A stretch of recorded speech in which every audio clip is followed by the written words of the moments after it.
Second, we are going to take steps to make sure that this never happens again. And thirdly, we are working with our legal counsel to see what actions can be taken. We believe this is the only programming error by our vendor that impacted property values. But any taxpayer that thinks that or is concerned about their property valuation can go to and address them at the Board of Revision, which is open now through March 31st. I also want to talk about another issue that was uncovered while I was working on the valuations impacted by the programming error. I discovered that a special assessment for mosquito control through the Toledo Area Sanitary District was entered incorrectly by one of my staff members. The number was entered too low, and it resulted in a shortfall for the first half of the year, meaning that a taxpayer is paying a little bit less on this first payment than they should have. The amount is an average of $2.10 per $100,000. The remedy is to increase the second half payment to ensure that correct amounts are collected for this year for the Toledo Area Sanitary District. In the interest of transparency, I wanted taxpayers to know that their first half bill and their second half bill will not match. But I also want them to know that I've terminated the employee that was responsible for the mistake, and we are putting procedures in place to make sure that this does not happen again. I can answer any questions. One thing I think a lot of people are wondering is, since you found the 346 with the programming error, how many more programming errors could potentially be out there? We believe this is the only programming error. As previously stated, we are still working to make sure that we do a complete and accurate investigation so that when we announce who else may have been impacted, it can be complete and accurate. And how do you know these 346 are it?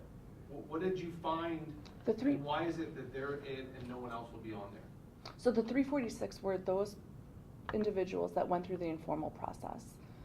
About 13,000 properties went through the informal process.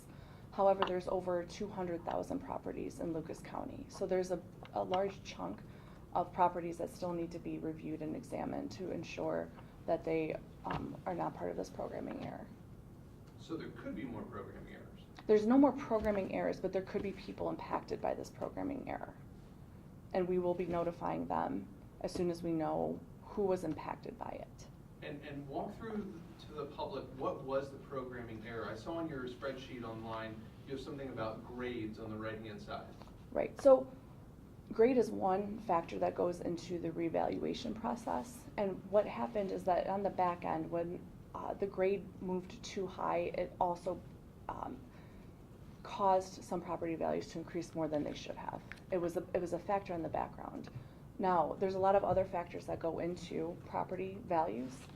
You look at, the square footage, you look at the condition of the property, you look at the location. You also are, of course, looking at comparable sales. So this grade change that caused the increase in property values is just one, grade is just one aspect that's evaluated during a property revaluation. So those 346 had wrong grades?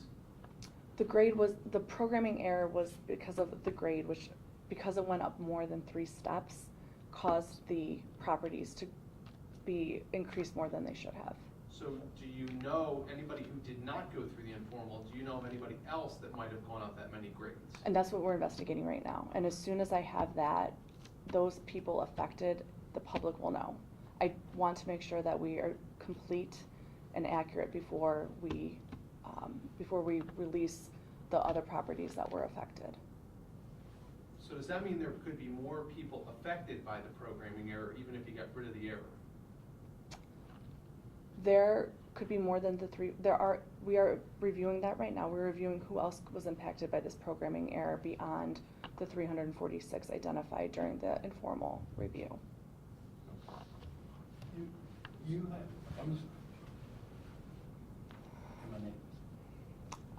Probably W2L. I can't see. Okay.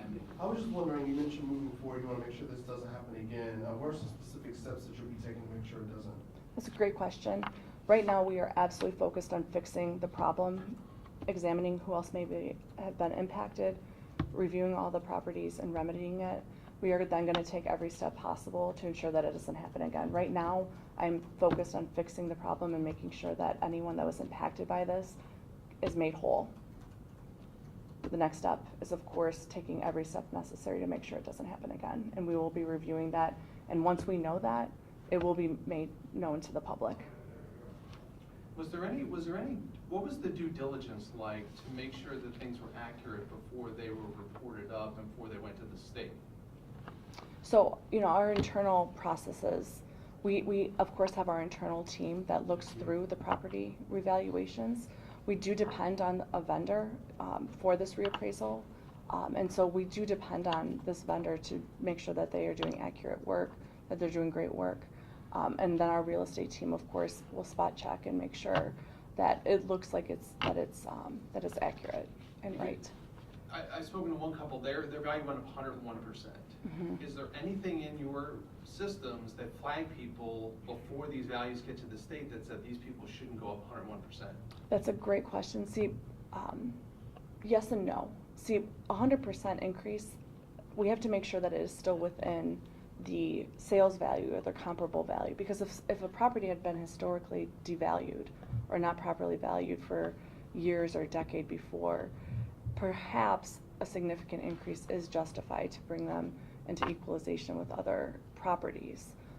However, that's why we are looking through all of these properties that may have been impacted by the programming error right now. I've heard from some people, and I hope you can address this, they want you to just start over. They know their issues, and now we're learning about the mosquito issue. Is it feasible for you to just start over again? We don't think that is necessary at this time. Right now, we are focused on fixing this error, remedying it, and making sure that it doesn't happen again. We do not think it is going to be necessary at this point. Could you? Is that even possible to start over? I mean, anything's possible, but right now we do think it's unnecessary. It's prohibitively expensive. We know that we could fix this internally, this problem, and we can make people whole in an appropriate time frame. I'm not, sorry. Go ahead, good. There's no way, I'm sorry, forgive me, but I gotta kind of work my way into this question. But the 346 that you alluded to, and at the initial stages early in the summer, when people were sending notifications about their property valuation and the increase, and that they should file an appeal. And then following the appeal, if they were assessed too high, then they could file with the Board of Revision, et cetera. And it is and has turned out to be a major catastrophe for a number of individuals, my neighbors, and most especially myself. And I can't get my arms around why it is that every one of your predecessors never had this problem. For example, I can see and submit it to your office, who asked me what did I think the valuation ought to be and I did that. And the person with whom I talked said he'd get back with me, but he didn't. But that's okay, that's not an issue.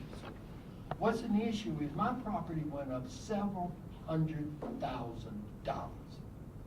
And that's not true. Now, as a side comment, and I'll get back to my question, if you know anybody that will pay me what you evaluate my property to be with a check or a voucher from a bank, I'll give it to them tomorrow, today, because it's up several $100,000. Now, that is beyond the word ridiculous. So I have filled out the paperwork. I will go at some point before the Board of Revision. The property in my area and next door neighbors and neighbors a couple of doors from me, and I know because we talk, their property sold for $20-some thousand more because a person whose wife was very handicapped made it handicap accessible every way, so that person didn't want to buy any place else because his wife is in the same or worse condition as the person.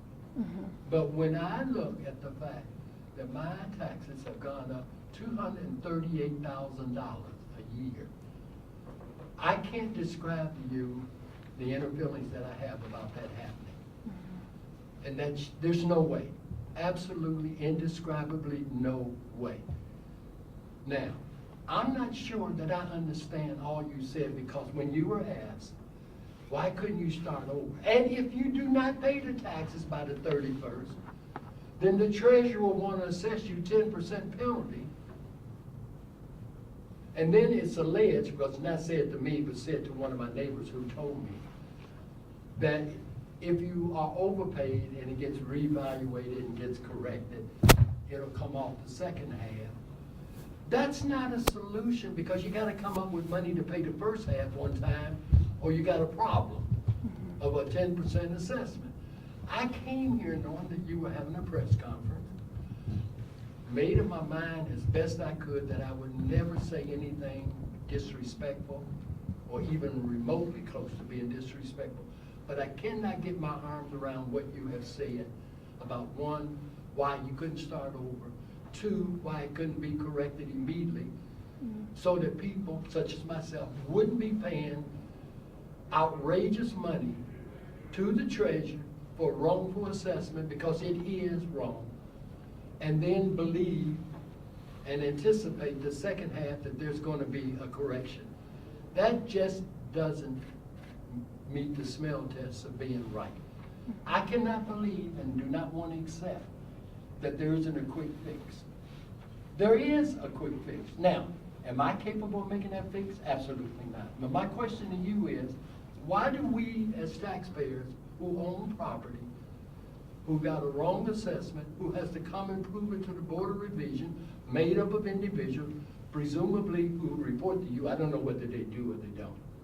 So I'm going to ask, do they report to you? The Board of Revision is comprised of the Auditor's Office, Okay. the Treasurer's Office, and the Commissioner's Office. So there is a board of those three electeds, so it's not just me. And these assessments were made, Ms. Moline, out of the blue, so to speak. What does that mean?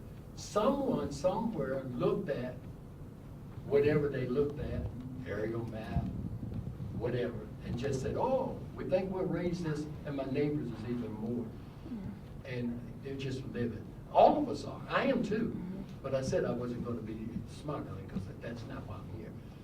I must and came here with an understanding that I perhaps could get an answer of how I can get a quicker fix than writing a check and paying $238,000 more money than what should be paid, because it is massively wrong. Now, if you're saying that's unfortunate, you're just going to have to live with that, and you're going to have to pay this additional money, then I have no other recourse but to do that. But that answer is not well received. It's not. Now, you have a job to do.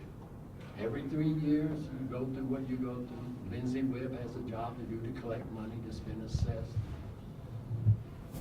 And it's just not right.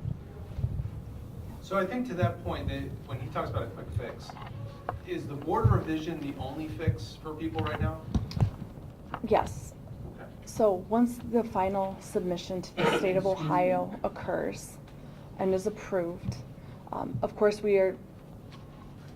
if property owners think that the value is not fair market, they have the right to appeal to the Board of Revision. And that appeal, that filing to appeal, occurs January 1st through March 31st. And then there's a board comprised of the Auditor's Office, the Treasurer's Office, and the Commissioner's Office that will review all of the evidence presented to then determine what the fair market value or what the proper valuation of that property is. And again, if the property value does change, that end affects the tax payment that is due. If someone overpaid, they will be made whole, either through a refund or through a credit to their second half tax bill in Lucas County. Let's ask about the sanitary and the mosquitoes. Sure. How did you detect that? Are all the values now being double and triple checked for all the different levies? It's a great question. We did go through all of the special assessments. That was uncovered again while we were working on fixing this programming error. A staff member brought it to my attention, and again, we immediately took action. We terminated the employee, and we have notified the public right now that, again, on their second bill, second half bill, it will be different than their first half bill. Again, the amount of money is about $2.10 per $100,000. And we regret that this happened, and we will make sure that that doesn't happen again. It's how much, $2.10? Correct. Per Per what? $100,000 of property value. So if your house. How long has that number been wrong then? Was it just this time around? It was just this time around. It was inputted incorrectly, Okay.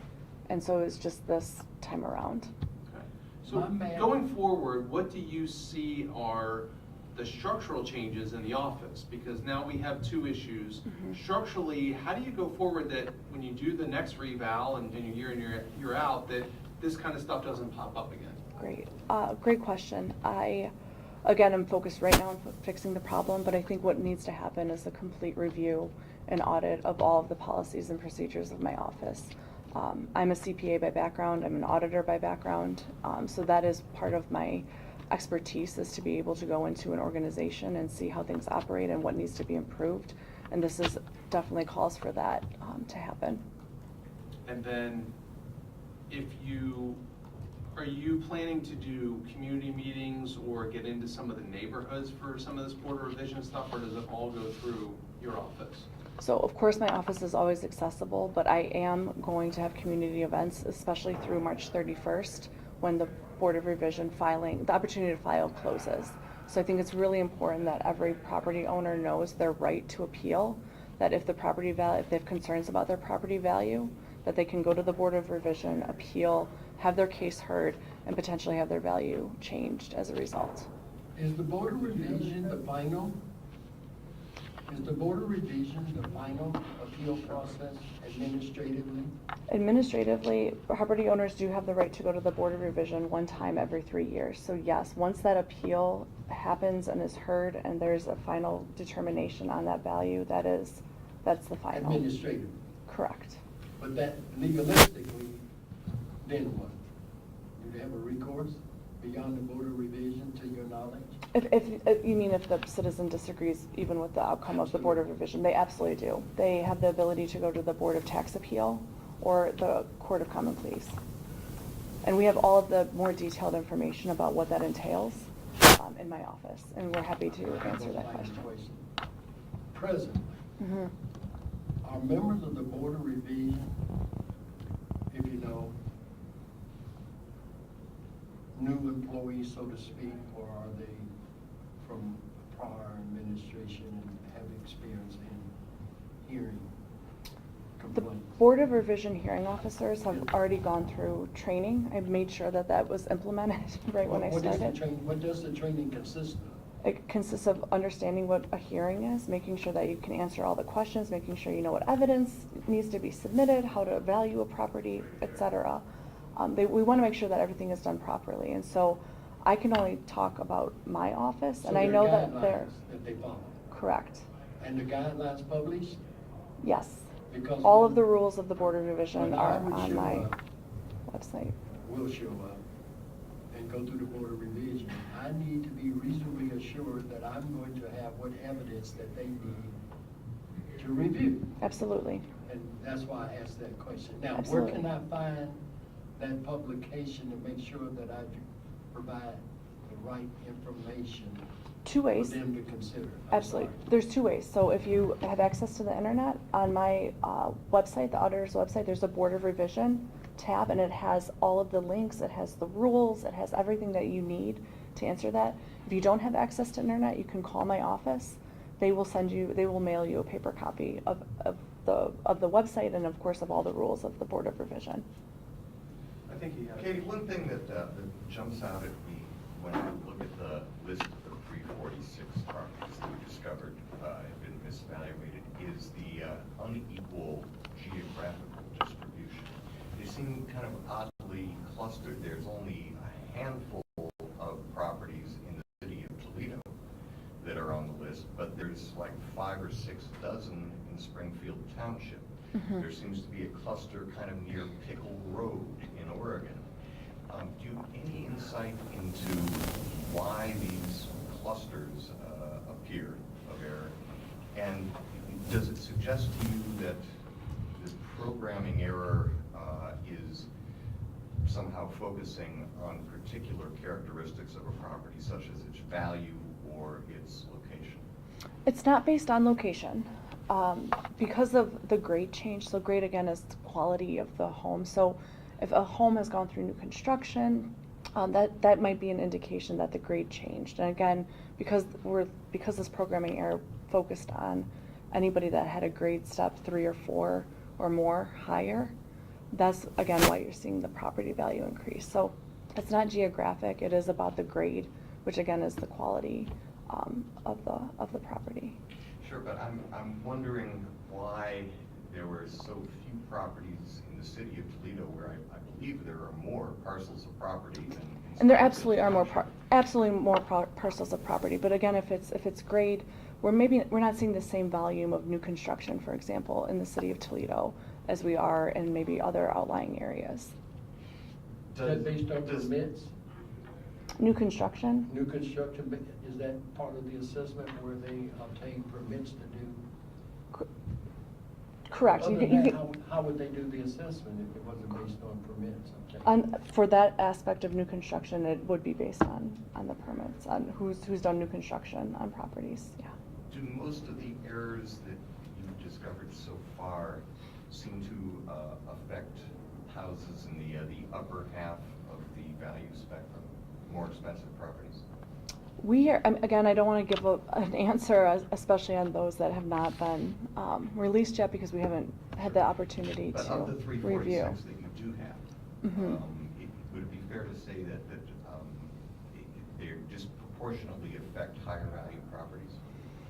Again, we do, like you said, you saw it across the spectrum, but there are definitely higher value properties included in that 346 of the over 200,000 properties in Lucas County.